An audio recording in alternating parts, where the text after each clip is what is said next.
Une chose qui trouble encore ma quiétude, chaque fois que je pense à mon fidèle conseiller pétrifié, une ombre vient ternir ma joie. Majesté, je partage ta joie et ton bonheur.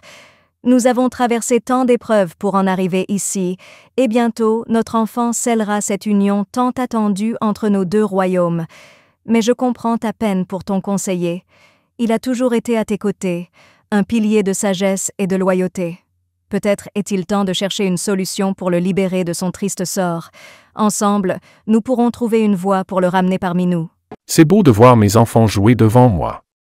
Mais si seulement je pouvais retrouver mon fidèle conseiller sous sa forme humaine, auprès de mes enfants, je serais l'homme le plus heureux du monde. Cela est possible, Majesté. Quoi?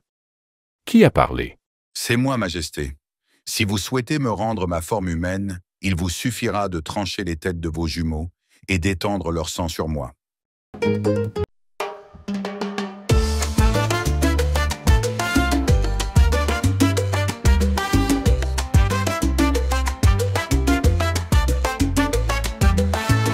Des histoires vibrantes, nos cultures en couleur, l'âme de notre continent dans chaque séquence.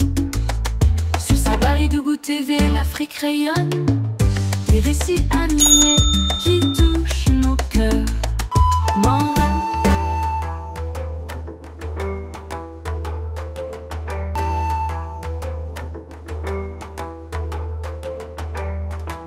Maintenant que j'ai révélé cette vérité, ma transformation en pierre est inéluctable, mais j'ai préféré endurer cela que de vous voir souffrir. Mon roi, je vous ai servi avec toute ma loyauté. Ne me regrettez pas. Protégez votre royaume. Et souvenez-vous de toujours écouter ceux qui vous aiment, même si leurs paroles sont dures.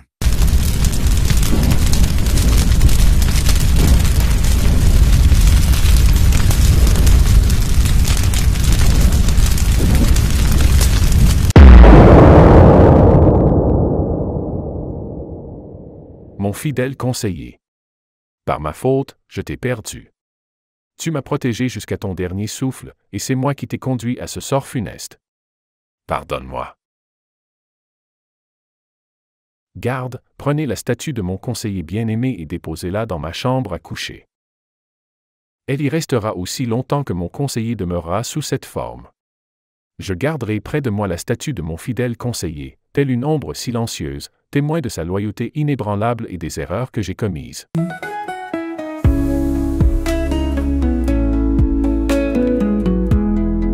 Le temps passa, et le prince, ne se sentant pas à l'aise, désespéré par la perte de son conseiller, chercha des solutions dans tous les recoins de son royaume. Mais ni les guérisseurs ni les sages ne purent l'aider. Il décida alors d'envoyer une délégation de sages vers le roi, le père de la princesse, qu'il avait épousée en secret. Il espérait une réconciliation, car son cœur était lourd d'avoir enlevé cette princesse sans l'accord de sa famille. Quelques jours plus tard, la délégation atteignit le palais du roi. Mais ce roi, furieux d'apprendre l'enlèvement de sa fille, ordonna l'emprisonnement de presque tous les membres de la délégation. Le prince fit appel à plusieurs souverains voisins pour tenter de négocier une paix, mais chaque tentative échoua. Le roi du royaume, son beau-père, restait intraitable. Cependant, un jour, la situation changea.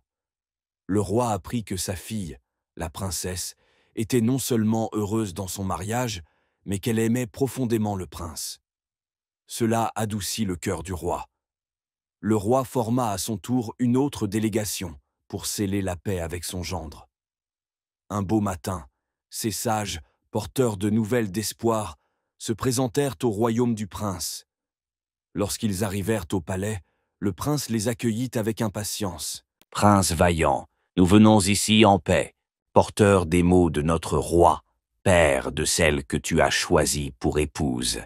Il est vrai qu'un grand mécontentement a régné dans notre royaume à la suite de ton acte d'emporter la princesse sans l'accord de son père. Ce fut une offense grave, non seulement envers notre roi, mais aussi envers notre peuple et nos traditions. Sage messager, je reconnais aujourd'hui devant vous l'erreur de mes actions passées. En volant la princesse, j'ai volé à son père son honneur, et pour cela, je présente mes excuses les plus profondes. Mon amour pour elle était si grand que j'ai agi dans l'impulsion du cœur, mais je réalise que l'honneur et la tradition doivent toujours précéder les désirs personnels. Je suis prêt à réparer mes torts de toutes les façons que votre roi jugera appropriées. Les mots de notre roi ont été durs, mais sache, prince, qu'aujourd'hui son cœur s'est adouci. Il a vu dans les yeux de sa fille, la princesse, qu'elle est heureuse à tes côtés. Et si elle est heureuse, alors notre roi ne peut plus rester sourd à cet amour. Cependant, il exige que les liens entre vos royaumes soient scellés par une réconciliation formelle, respectant les coutumes des deux familles royales. Je suis prêt à tout ce que votre roi demandera. Qu'il s'agisse de réparation ou d'offrande de paix, je m'y soumettrai sans hésitation. Mon royaume et moi-même souhaitons ardemment que cette union ne soit pas une source de discorde, mais plutôt un pont entre nos deux peuples. Alors, en signe de cette réconciliation, notre roi propose que nous organisions une grande cérémonie au cours de laquelle toi, prince, et notre roi échangerez des cadeaux symboliques devant vos peuples respectifs, afin que cette paix soit à jamais scellée dans le cœur de tous. Que cette cérémonie ait lieu et que nos royaumes prospèrent ensemble dans la paix et l'unité. Je suis honoré de cette démarche de votre roi et je lui enverrai les présents dignes de cette réconciliation. Je vous en remercie infiniment. Nous porterons ces mots à notre roi et nous vous remercions pour votre sagesse et votre bonne volonté. Puisse la paix demeurer entre nos terres. Prince, avant de quitter votre terre, il est une autre requête que nous devons évoquer. Notre roi, dans sa fureur initiale, avait fait emprisonner plusieurs membres de votre première délégation venus pour la réconciliation. Je suis ici pour vous annoncer que, maintenant que la paix est en vue, tous les détenus seront libérés et rendus à leur liberté. Cette nouvelle est un grand soulagement pour moi. La libération de ces hommes prouve que votre roi est un homme juste et honoré. Je me réjouis que nous puissions, enfin, tourner la page de ce conflit et marcher ensemble vers un avenir commun.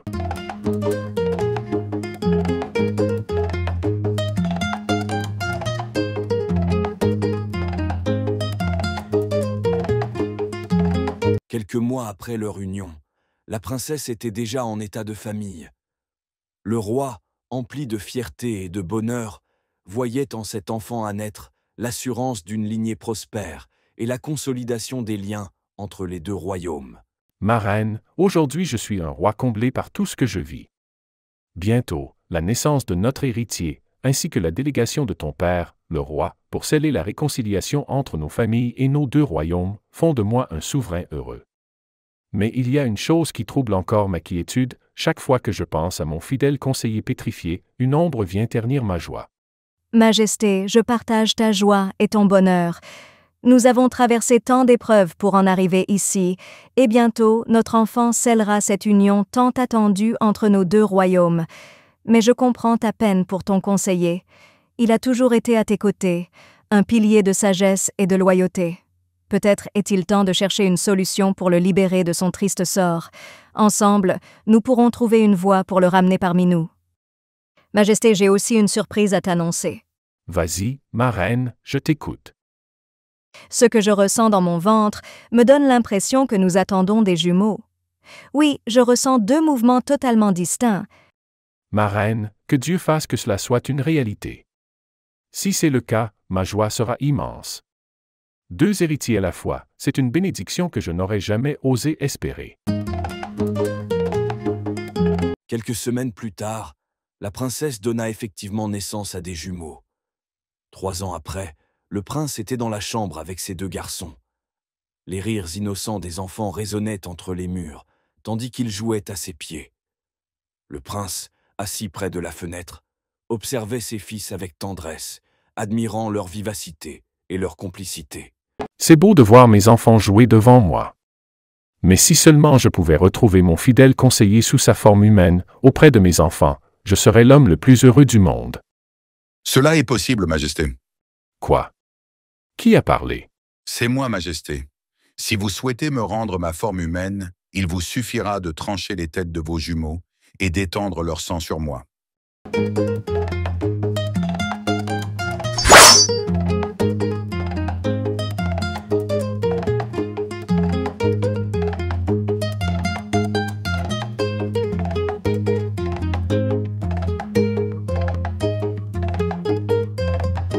Majesté, me voici de retour. Conseiller, je suis heureux de te retrouver, mais la vie est ainsi faite, quand on se réjouit pour une chose, une autre nous plonge dans la tristesse. Te voilà de retour, mais j'ai dû sacrifier mes enfants pour que tu sois ici. Majesté, regardez derrière vous. Quoi? Mes enfants sont vivants donc. Quelle joie! Gloire à Dieu! Mes enfants sont vivants, et tu es revenu, mon fidèle conseiller. C'est un miracle. Majesté, la sagesse de Dieu unique dépasse notre compréhension. Vous avez prouvé votre dévouement à travers ce sacrifice, et il vous a récompensé en conséquence. Soyez en paix. Le conseiller a retrouvé sa forme humaine, les jumeaux sont vivants, et l'amour entre le prince et la princesse n'a jamais été aussi fort. Les deux royaumes, autrefois divisés, sont désormais réconciliés, vivant dans l'harmonie, l'entente et la cohésion.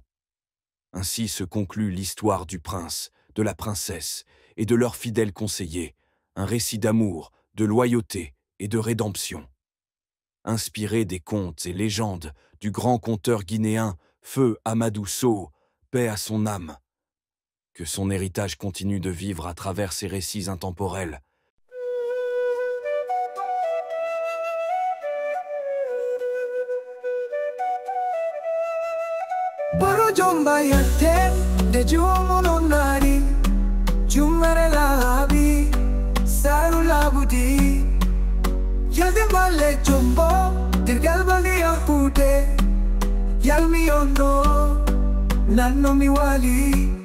Ima uromi hari, ima yetomi ali, tugere na tumo, betilumo silve, jiwo mononari, biwa wala mi haiti, te wala mi tari, ya walbi nari, uromi dudi, nyama uromi dudi, yergo toyeti, ngofini nalnoti, biro jomba yante.